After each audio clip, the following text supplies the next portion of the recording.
جارێکی تر مامۆستایانی وانەبێژی لادرا و نیگەرانی دەردەبڕن و داوای مافی خۆیان دەکەن بۆ بوون بە گرێبەزیان هەمیشەیی.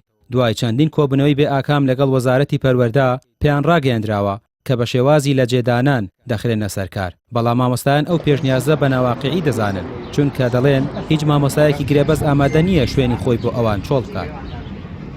ئێمە وەکو خۆتان ئاگادارن ماوەی 2 ساڵە لەسەر جادەین، زۆر شوێن چوین بۆ ئەم مەسەلەی خۆمان، بەڵام تا ئێستا ینی نەگەشتوینەتە ئەنجام. هەر وەزیری پەروەردە ئەڵێ دانانەوە لە جێدانان، پرۆسی لە جێدانان زۆر خاوە، یعنی بە پێی وتی جەنابی وەزیر بە ئێمە چاوەڕێی لە جێدانان کەینەوە حوسە کەسە لەوانەیەکیان خۆم 10 ساڵی سەر بێتە زەرمەند. بەڵێ ئەڵێ بەس لە جێدانان، بەس لە جێدانان، یعنی ئێمە وەکو کە ناومان چۆتە وەزارەت ئەڵێ بەس چاوەڕێی لە جێدانان بکەن. پرۆسی لە جێدانانیش ئەڵێ خوا نەخواستە گەر مامۆستایەکی گرێبەز وەفاتی کرد، مامۆستایەکی گرێبەز وازیەنە ئەو سائیتر ئەگەرێمە بچینە شوێنی ئەو مامۆستانە. ئەو پرۆسەیەش زۆر خاوە لە چاو تموحی ئێمەیانە، ئەنجا ئێمە ژمارەکەشمانەوە نییە، یعنی 700 مامۆستا بەرامبەر بەوەی 7000 مامۆستا خانەنشین بۆ هەر هیچ نییە.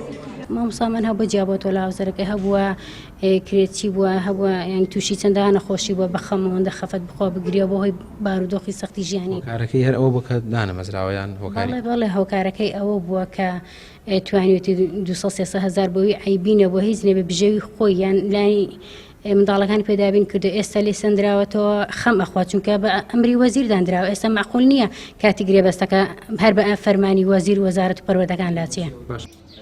لە کاتێکدا لە دوای 2024ەوە پتر لە 38,000 مامۆستای وانەبێژ کران بە گرێبەست، نزیکەی 700 مامۆستای دیکە بە پاسای مۆڵەتی دایکایەتی و کەمی بەشەوانە و کەمی میلاکەوە لادران.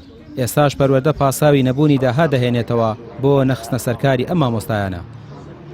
داتابیسێکمان دروست کردووە 700 مامۆستامان ئامادەیە بۆ دانانەوە بە گشتاندن نەک لە جێدانان. ئەم 700 مامۆستایە ئەو مامۆستایانە کە لە تاوای کوردستان مامۆستای چالاکن داوای گەڕانەوەکەن بۆ پیشەکەیان بەرامبەر بۆ 7000 مامۆستایی کە پارساڵ خانەنشین کران، وە لە ئێستاشە بڕێکی زۆر مامۆستای تر خانەنشین ئەکرێت. ئێمە داواکارین لە وەزارەتی پەروەردە دەست بۆ ئەم کەیسەی ئێمە بن، چونکە فەراغێکی زۆر هەیە بە تایبەتی لە دەرەوەی سنتەری شارەکان. 700 مامۆستا ئەگەر بە 500,000 دامەزرێ 350 میلیۆن دیناری پێویستە، یعنی نازانین مبەرری دانانەوەی ئەم کەیسەی ئێمە یان کە ئەوەی کە ئێمە دانانێنەوانێ مبەررەکە چییە؟ ئەگەر کەمی داهاتە نەبوونی داهاتی ناوخۆیە هۆکارەکان چییە؟ ئەگەر کەمی داهاتە یاخوا هەرۆ داهاتە نەبێت، یعنی تاکە ئێمە چاوەڕێگەین. ئێمە تەمەنمان هەڵکشاوە بەڕاستی ناکری ئێمە چاوەڕێی سیستەمی لە جێدانان بکەین کە سیستەمێکی زۆر خاوە. داواکارین لە وەزارەتی پەروەردە لەلایەنە پەیوەندیدارەکان بێنە سەرخەت بۆ دەستپێکی ساڵی نوێی خوێندنی ئەم ساڵ مامۆستایانی وانەبێژی لادراوی پەروەردە بە گشتاندن بگەڕێنەوە سەر ئەرکەکانیان. پشتگوێخستنی ئەم توێژە لەلایەن حکومەت و وەزارەتەوە زیانی قورسی دەرونی کۆمەڵایەتی پێگەیاندون، چونکە لە نێوانیاندا کەسانی واهن پتر لە 14 ساڵ خزمەتیان هەیە و ئێستا بێکار لە ماڵەوە دانیشتون. ئەوان داوا دەکەن کۆتایی بەم زوڵمە بهێنرێت و مافی چەند ساڵ ماندووبوونیان پێ بدرێتەوە. ڕامیار عوسمان، کەناڵی پێام، سلێمانی.